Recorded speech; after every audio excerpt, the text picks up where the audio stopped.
In today's video, I'm going to teach you how to archive a channel in Slack. Archiving is a great way to keep your workspace tidy when a project wraps up or a topic is no longer active. It removes the channel from everyone's sidebar, prevents new messages, and preserves the conversation history for reference, depending on your workspace's settings. First, open your web browser and head to your preferred search engine. Type Slack, then click through to the official Slack website. This simply gets you into Slack in your browser.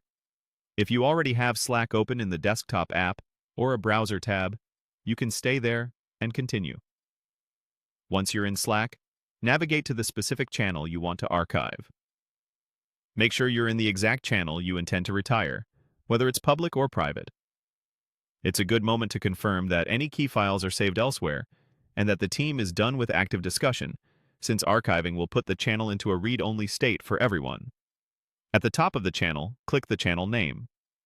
This opens the Channel Details panel, which is where Slack stores settings and information related to that channel. You'll see tabs like About and Settings, along with member counts and other details that help you verify you're in the right place. Next, switch to the Settings tab in that panel. Here, look for the option that says Archive Channel for Everyone. This label is important. You're archiving the channel across your workspace, not just hiding it for yourself. If you don't see the option, your permissions may be limited, and you may need someone with the right role to complete the action. When you're ready, click Archive Channel for Everyone.